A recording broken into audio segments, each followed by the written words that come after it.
Welcome students. So let's continue with the chapter chemical bonding and molecular orbital molecular structure. Okay. So the topic which we have concluded in the last topic last class, it was overlapping, okay, or the valence bond theory, and according to it the we were about to study the overlapping or formation of the covalent bond, how covalent bond has been formed out here.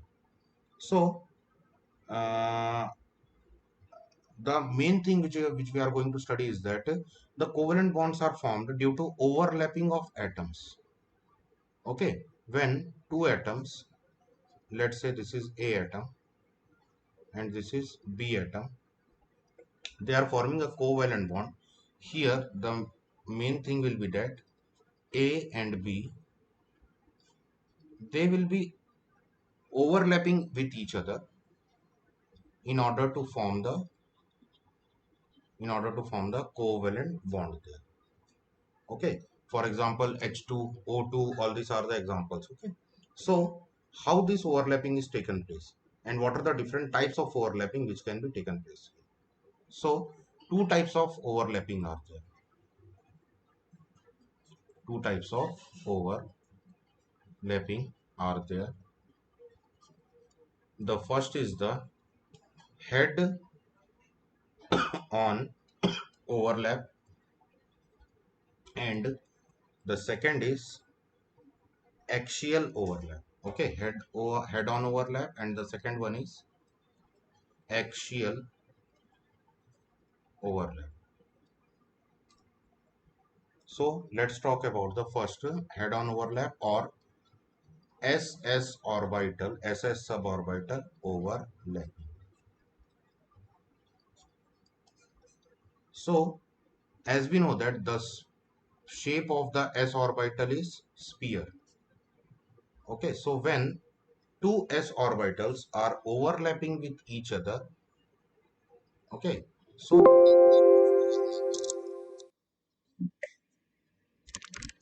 that type of overlapping is termed as SS overlapping. Okay, that type of overlapping is termed as SS overlapping.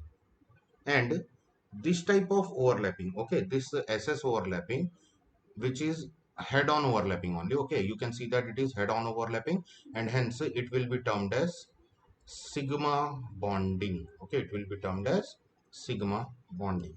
So the sigma bond is nothing other than the head on overlapping. Okay, it is nothing other than the head on overlapping. Also we can see the sp overlapping, s orbital and p orbital overlapping. Okay, so the spherical shape of s orbital overlaps with the dumbbell shape of p orbital. Then the overlapping will be looking like this. Okay, this will be the overlapping. It will be also a head-on overlapping, and hence this bond formation will be also a sigma bond formation. Also, a pp overlap can also form a sigma bond. P orbital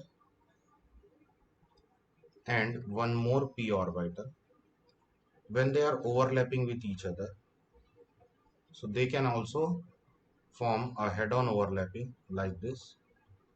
They can also form a head-on overlap. Okay, and this will also a sigma bonding only. Okay, this will also a sigma bonding, but it is pp overlapping.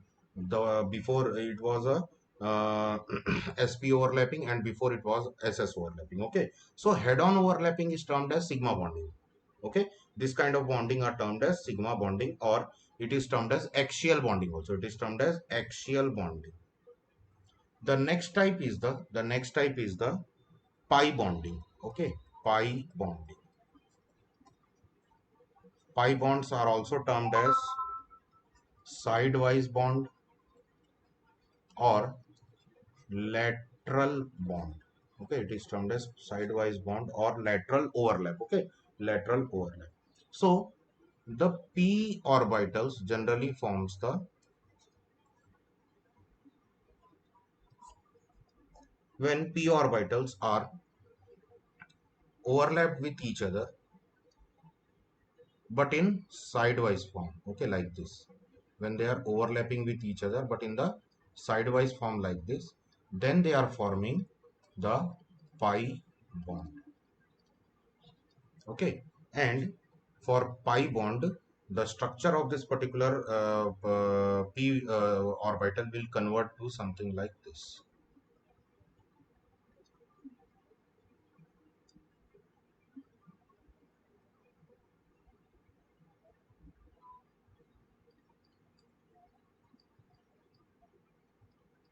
Okay, it will convert to something like this. So let's see what is the comparison for the strength of the sigma bond and pi bond. So as we know that the sigma bonds are head-on overlapping. Okay, so due to presence of head-on overlapping, we can see that they can be easily rotated opposite to each other, and then also their bond will not be affected out there. Also in the sp overlapping, also if I am rotating the p orbital and s orbital opposite to each other, then also the head-on overlapping will not be affected. Similarly, when p orbitals also are rotated opposite to each other, their head-on overlapping will not be affected there. But if I am rotating the two p orbitals which are sidewise or laterally overlapped with each other, then there it will be very difficult for them to rotate in the opposite direction, and that will become the reason for the breaking of this pi bond. So hence we will say that the sigma bonds the sigma bonds are more stronger than the pi bonds. Sigma bond is denoted by this sigma sign, okay. They are more stronger than the pi bonds, and due to reason is that their overlapping is head on, and due to this reason the uh, orbitals are free to move in any direction there, but in case of pi bond the particular movement is restricted out there, okay. Now,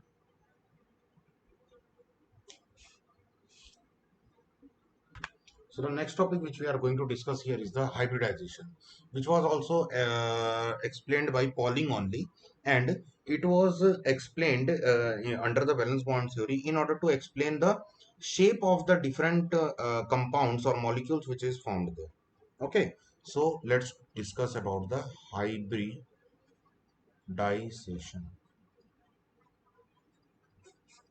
Hybridization. So according to Pauling, the shape of polyatomic molecules, the atomic orbitals combine to form a new sets of equivalent orbitals known as hybrid orbitals. Okay, the orbitals are s, p, d, f. Okay, these are the four orbitals which are generally present in the atoms. So these s, p, d, f orbitals combine with each other. Okay, combine with each other to form a new sets of orbitals which are equivalent in their energy, okay, which are equivalent in their energy. And that particular new orbitals, okay, that particular new orbitals which are formed out here, they are termed as hybrid orbitals, okay. We call them as hybrid orbitals there. And the process of combining of these orbitals into one equivalent energy orbital is termed as hybridization. So what is hybridization? The process of intermixing intermixing of orbitals of slightly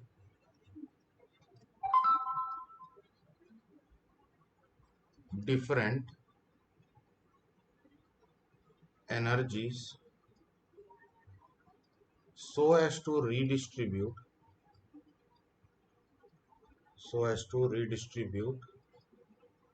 their energies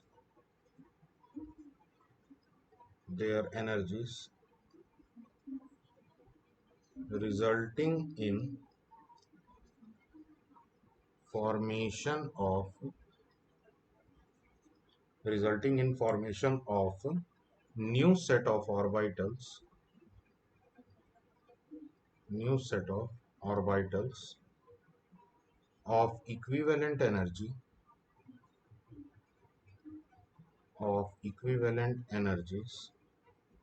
and shape is called hybridization. Is called hybridization.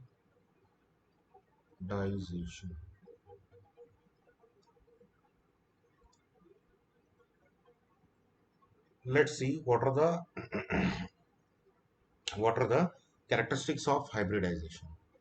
Characteristics of hybridization. Characteristics of hybridization. The number of hybridized orbitals formed is equal to number of orbitals that gets combined for hybridization.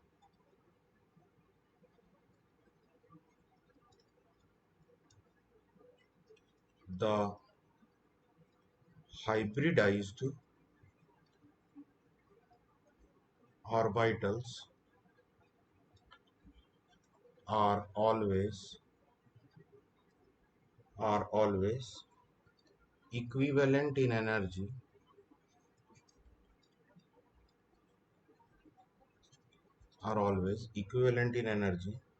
and shape also. They will be equivalent in their energies and shape also. The hybrid orbitals are more effectively stable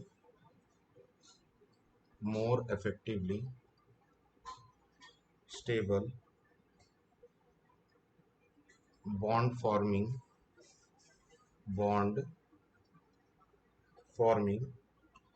than pure atomic orbitals.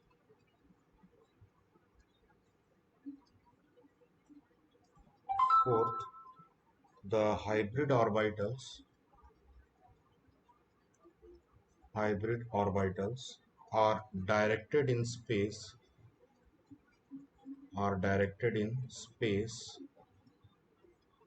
in some preferred direction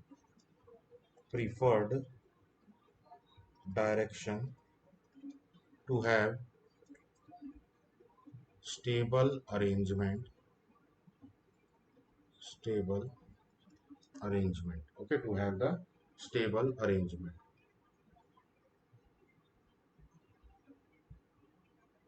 Therefore, they indicate the geometry. Therefore,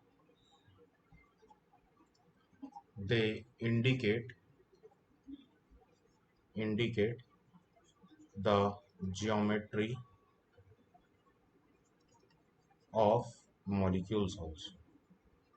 They can easily indicate the molecules geometry also. What are the conditions necessary for hybridization? Let's discuss about the conditions which are necessary for hybridization. The condition necessary, okay, the condition necessary for hybridization is only the orbitals of present in valence shell of atom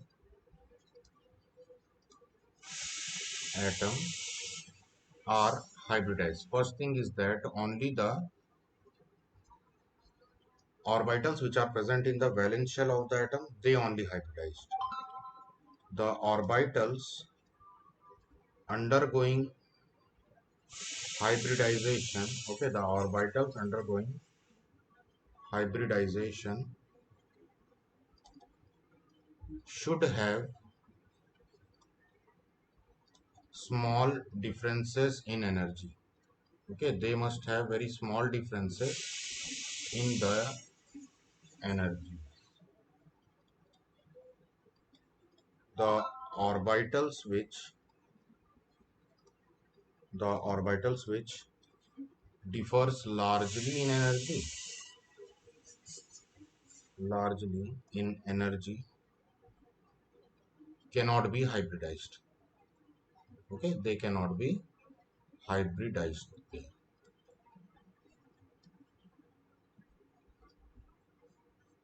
Next is the promotion for essential conditions. Okay,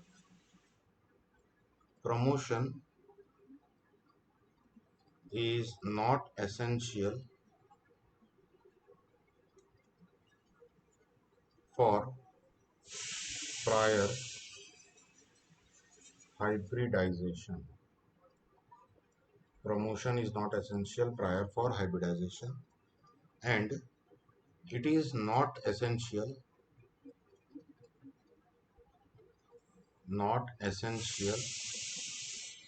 that only half-filled only half-filled orbitals participate in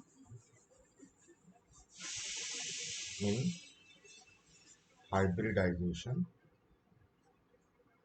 Fulfilled or vacant orbitals can also participate in the hybridization. So let's talk about the types of hybridization which are present. So the first type of hybridization that is present is sp hybridization. sp hybridization.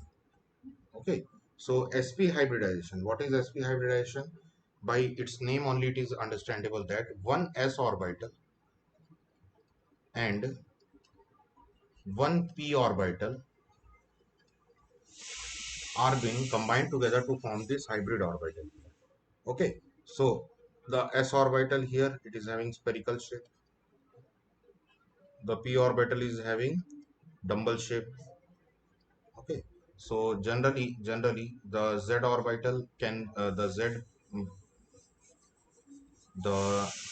axis orbital of p can okay, z side or z axis p orbital can generally combine with the s orbitals there. Okay, this is the x axis, this is the z axis, and that is the y axis there. Okay, so z axis of x will combine with the z axis of p here to form a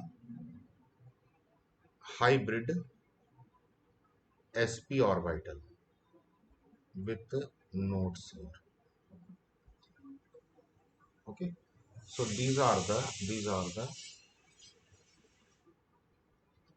this is the formation of sp orbital, which is having 180 degree, and it is having z axis. Okay, in the z axis. The example for sp hybridized compound can be beryllium difluoride. Okay, beryllium difluoride, where the beryllium's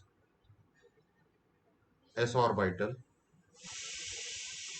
2s orbital gets hybridized with the vacant 2p orbital, and after the hybridization there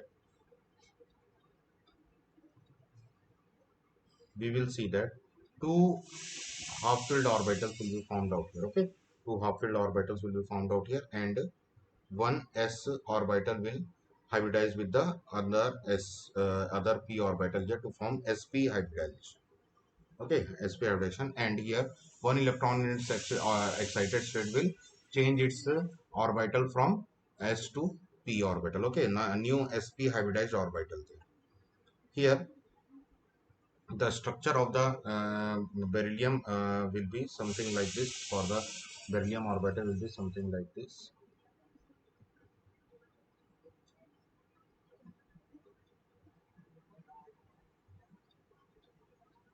This is the beryllium's hybridized orbital. Okay, beryllium hybridized orbital. And when it is connecting with fluorine, okay, so fluorine's p orbital, this is fluorine, and this is another fluorine, and here a 180-degree bond will be formed. Next is the sp2 hybridization. sp2 hybridization. It is generally trigonal planar shape. Okay, it's this type of hybridization is forming a trigonal planar shape. Here one s orbital,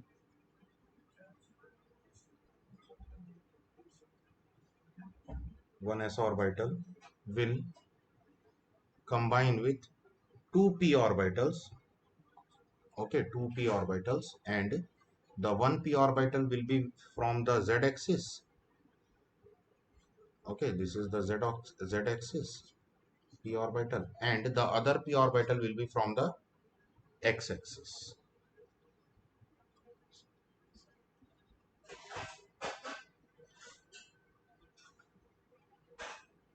It will be from the x axis, and both of this x axis and y axis orbital which are combining with the hydrogen there. Okay, so the sorry, the s orbital there, so there the structure will be something formed like this,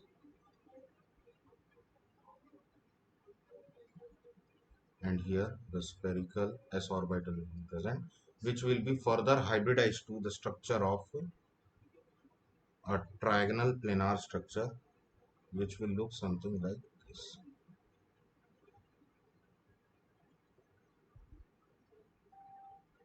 Three nodes will be there like this. Okay, so these nodes are containing minus charge, and these lobes are containing positive charge. The bond angle here it will be 120 degree, and this is a sp2 hybridized orbital. Okay, this is the sp2 hybridized orbital, and here we can take the example of bcl3. Okay, bcl3, where borons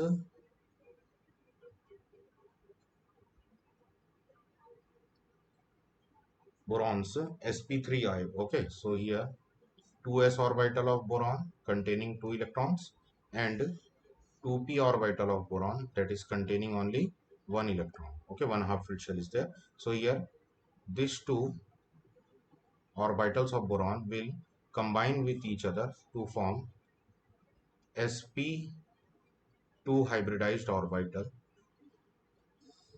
Okay, sp2 hybridized orbital, and one more electron will shift out here in its excited state to the third hybridized orbital here, and the structure will be like this, trigonal planar, and here the p of chlorine will head on collaborate with the boron here to form this bcl3, which is having a bond angle of 120 degree. Okay, so this is the hybridization, sp2 hybridization. So we will continue with the sp3, sp4 and sp5 sp3d hybridization in the next class. Okay, sp3, sp3d and sp3d2 hybridization in the next class. For today we are concluding your class here only. Thank you.